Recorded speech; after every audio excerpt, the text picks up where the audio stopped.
In this video, we're gonna talk about really forming colleges. I made a video about this a while ago.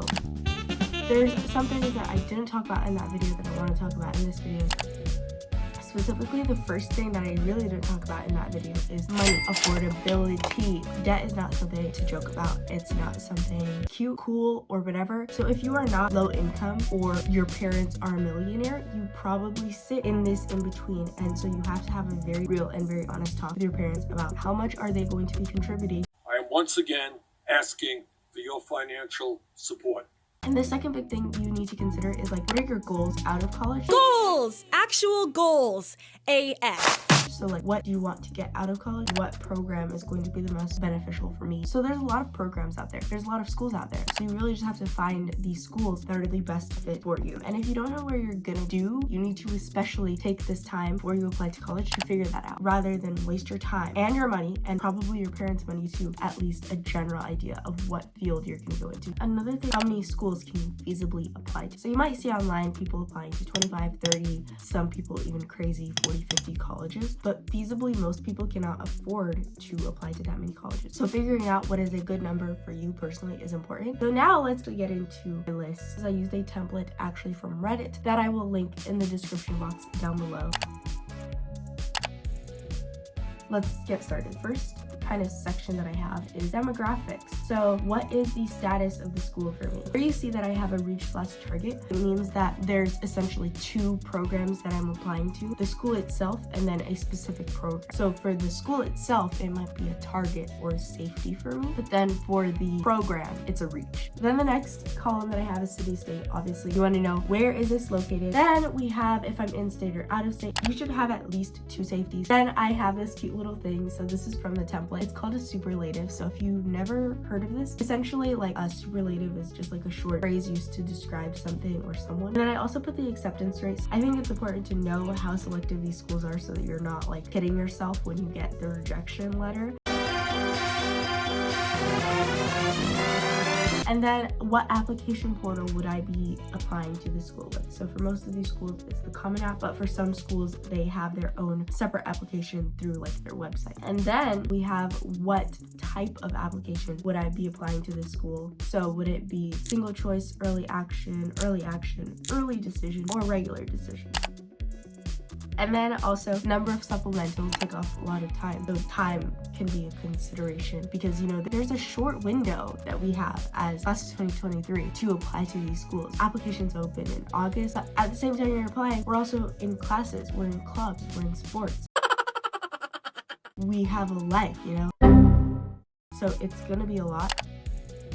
Then I also went in and figured out what major I would be at the school if I were to attend. This is important. Do they actually have your major? And if they don't, maybe you should take them off your list. Then I also put the application deadlines. Then I also put the application costs. So if you took the SAT or the ACT this past year and you were submitting your scores, it's important to know whether this college will allow you to self-report your scores or if you have to send them officially to the College Board.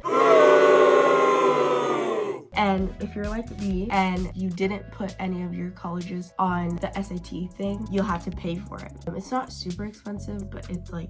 Some of the schools also, they will allow a counselor to send a report. And then for interview, so I haven't finished this row yet, but figuring out, does this college have interviews? And if they do you have to request an interview or you are invited to an interview? Fun fact, for Barnard, you have to request an interview before you submit your application. They don't invite any of their applicants to interview. So that's something that I found out, and you would find out about the schools that you're applying to as you do your research. Then I also have a column for additional notes, and then I also have an interest level. So just like, how much do I really want to go to this school? And then, have I visited this school? Rule of thumb is that you shouldn't go to a school that you have never visited in person. A lot of people say this, and I think it's really true. I personally want to, just to get a feel for how campus is. Would you like it, you know? And then I have another column for notes because I am a no person. And then this is something that I haven't done for any of my schools, but putting all the admissions websites on here so that I have easy access to them in here. And then finding out who your regional admissions officer is and sending them an email. So if I ever have any questions like throughout this process, then I'll send them an email and I'll update you guys because this will be a series on this channel. So this is the first tab of my applications thing. So now I have a checklist tab that I want to show you guys. So essentially this is just a big checklist of all the things that I'll need to do from now out up until December. I got this from a different Reddit person.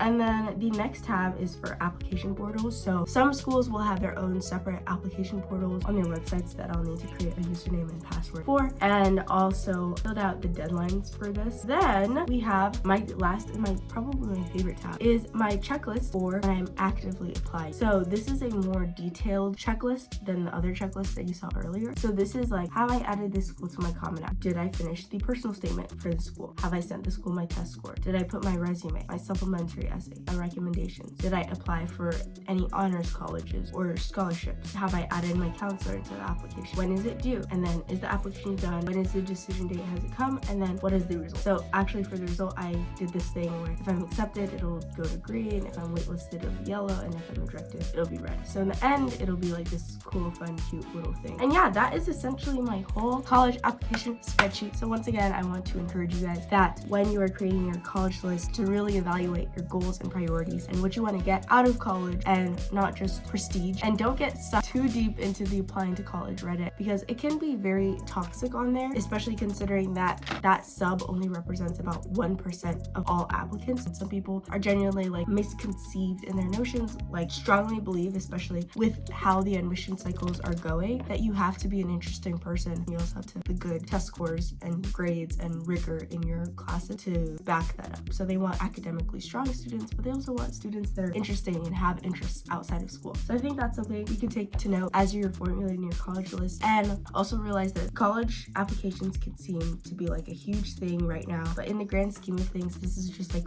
one pretty small, pretty insignificant part of our lives. But yeah, I hope you guys enjoyed this video, and I hope it was productive and helpful. And yeah, I hope that I was able to help you guys out. And if you enjoyed this video, be sure to leave a like and comment down below, and subscribe, join the fam. So yeah, bye guys.